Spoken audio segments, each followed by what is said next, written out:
Hi, I'm Megan Fahey, staff writer at Cosmetics Business, and today Cosmetics Business is in conversation with ECooking, and I'm joined by its founder, Tina Sugard. Tina, thank you so much for joining me today. Hi, and thank you so much for letting me. No problem. So for those of us who don't know, tell us a bit about ECooking and how the brand came about. Yeah, ECooking is it's an art name, and the name is made out of two words, ECO for the eco-friendly part, and the cooking because I made it in my kitchen. And the way it started was I have been in the business for many years, made private label products for a lot of customers in the Scandinavian countries. Never ever thought about doing products for only for me, but I got into a divorce, not a nice one, and I lost a lot of pounds overnight actually, and I was sad and I was crying and I lost a lot of pounds and my skin was falling totally apart. I'm 53 years old now, and at that point I was in the beginning of my 40s, and my skin was not able to follow the weight loss. So I took some of the raw materials back home in my kitchen, and at night when my two girls was sleeping, I was, instead of going to a shrink, I was cooking products only for me in my kitchen with a lot of good things that I knew was good for only for my skin. It turns out that it was good for a lot of other people's skin also, but I made it where I thought it should work, and it should work immediately, and then as much natural and organic raw materials as possible. And this is a lot of years since. And then I cooked, I made a portion without preservatives, put it into the fridge for 2 days, and then a new portion. And I cried a little bit down to the creams, and it was actually not a nice time. But some of my friends said to me, "What did you do with your skin? Because it looks a lot nicer." And I told them what I did. I made the first 7 products. And they said to me, "Can we also have some of it?" And they came to me with Tupperware boxes and jam jars and so on, and I cooked for them also. Then the years went along, and in 2015, a lady asked me, because she knew we had a friend in common, and she asked if I could cook 25 of each of the 7 products for her. And that is the beginning of ECooking. Wow, that's such an incredible story. So you said you started off in the skincare helm, you launched in 2015, but what made you choose to expand into hair care and now color cosmetics as well? Yeah, the hair care came last year, and the color cosmetics a few months ago.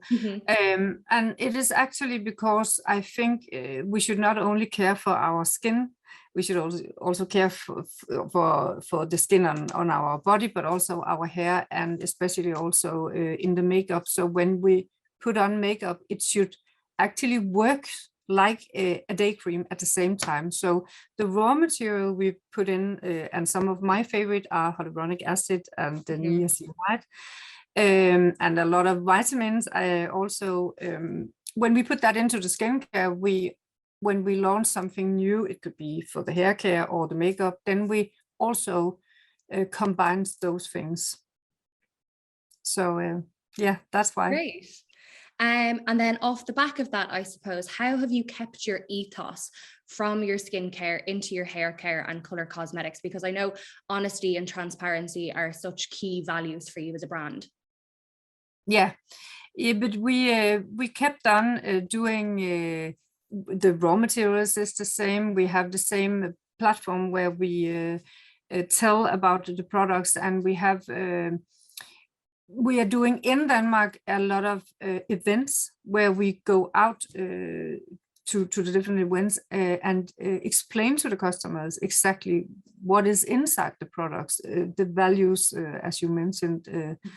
That is easy for us to do in this way. Perfect. And I guess, what does ECooking offer consumers that other brands might not offer already? Yeah, that's a difficult one because there's a lot of good brands out there. Yeah. So I think we have in Denmark, I know we made a niche that we haven't seen when we started ECooking.